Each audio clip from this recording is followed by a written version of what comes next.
తెలుగు వారి #1 choice Telugu matrimony. CM సభ ఏర్పాట్లను పరిశీలించారు మంత్రి ఉత్తమ్ కుమార్ రెడ్డి. ఈ నెల 14న తుంగతుర్తిలో సీఎం సభ ఉండబోతోంది. రేషన్ కార్డుల పంపిణీని ప్రారంభిస్తారు సీఎం.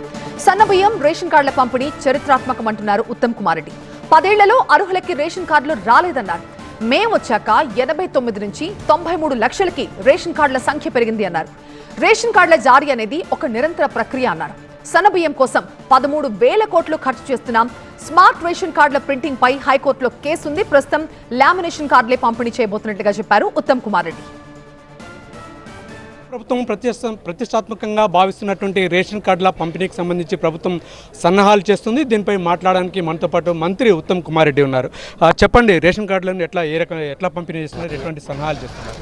ఇక్కడి నుంచి 14వ తారీఖున మధ్యాహ్నం 3 గంటలకి state wide launch of new ration cards, అంటే రాష్ట్ర వ్యాప్తంగా కొత్త రేషన్ కార్డులు ఇచ్చే ప్రక్రియ మరి 14వ తారీఖున గౌరవ ముఖ్యమంత్రి వర్యులు రేవంత్ రెడ్డి గారి ద్వారా ఈ గ్రౌండ్ నుంచి మొదలవుతుంది. 10 ఏళ్ల పాటు బీఆర్ఎస్ గవర్నమెంట్లో అర్హత ఉన్న వాళ్ళు చాలామందికి కొత్త రేషన్ కార్డులు కానీ ఉన్న రేషన్ కార్డులో అదనపు కుటుంబ సభ్యులు చేర్పించే ప్రక్రియ జరగలే. రేషన్ కార్డులు ఇచ్చేదనేది అర్హులకి ఒక నిరంతర ప్రక్రియ, it's a continuous process. So ఇప్పుడు గతంలో 89 లక్షల ఉన్న రేషన్ కార్డులు ఇప్పుడు సుమారు 95కి చేరినాయి, 95 లక్షల కార్డులు. అదేవిధంగా గతంలో 2,80,00,000 మందికి లబ్ధిదారులు ఉంటే ఇప్పుడు 3,10,00,000 మంది. మొత్తం మేము ఈ కొత్త రేషన్ కార్డులకి సన్నబియ్యం కార్యక్రమానికి ఇది రేవన్ నీకు తెలుసు, నువ్వు చాలా అనుభవం ఉన్న టీవీ జర్నలిస్టు, ఇది హిస్టారిక్, ఇది ఒక చారిత్రాత్మక సందర్భం. మేము 13,000 కోట్ల రూపాయలతో యాన్యువల్ బడ్జెట్ ఫర్ సన్నబియ్యం ఫర్ తెలంగాణ 13,000 crores 3.1 crore బెనిఫిషరీస్కి 6 కిలోల గుడ్ క్వాలిటీ సన్నబియ్యం ఇస్తున్నాము.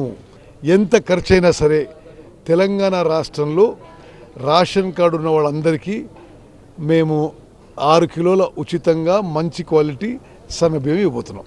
రేషన్ కార్డుకి సంబంధించి ప్రత్యేకంగా మీరు ఒక సాఫ్ట్వేర్ రూపొందిస్తున్నారా? స్మార్ట్ కార్డ్ లాగా ఆ రకమైనటువంటి డిజైన్ చేయబోతున్నారా మీ ప్రభుత్వం? యాక్చువల్ ఆ లామినేటెడ్ కార్డ్ ఇవ్వబోతున్నాము. ఆ ప్రింటింగ్ ఆఫ్ కార్డులో కోర్టులో స్టే విధించబడ్డది. అయితే ఇప్పుడు ఎవరైతే అర్హత ప్రకటిస్తున్నామో వాళ్ళకి లెటర్ ఇస్తున్నాము, కార్డులు ప్రింట్ చేసినప్పుడు కార్డులు ఇస్తాం. సన్నబియ్యం విషయంలో, రేషన్ కార్డుల విషయంలో total Telangana population with us. ఈ మొత్తం ప్రక్రియలో ఒక 1% ఈ ప్రక్రియలో భాగస్వామ్యమైన అవకాశం వచ్చినందుకు నేను కూడా సంతోషంగా ఉన్నాను. Thank you. మొత్తం మీద రాష్ట్ర ప్రభుత్వం ముఖ్యంగా గేమ్ చేంజర్గా భావిస్తున్నటువంటి ఏదైతే సన్నబియ్యం పథకంతో పాటు రేషన్ కార్డుల ప్రక్రియ కూడా నిరంతర ప్రక్రియగా కొనసాగుతుందని చెప్తున్నారు. దీన్ని ప్రతిష్టాత్మకంగా చాలా చారిత్రాత్మక నిర్ణయం అని చెప్పి మంత్రి ఉత్తమ్ కుమార్ రెడ్డి చెప్తున్నారు. Camera person కుశల్తో Revan, TV9 Tirumalagiri.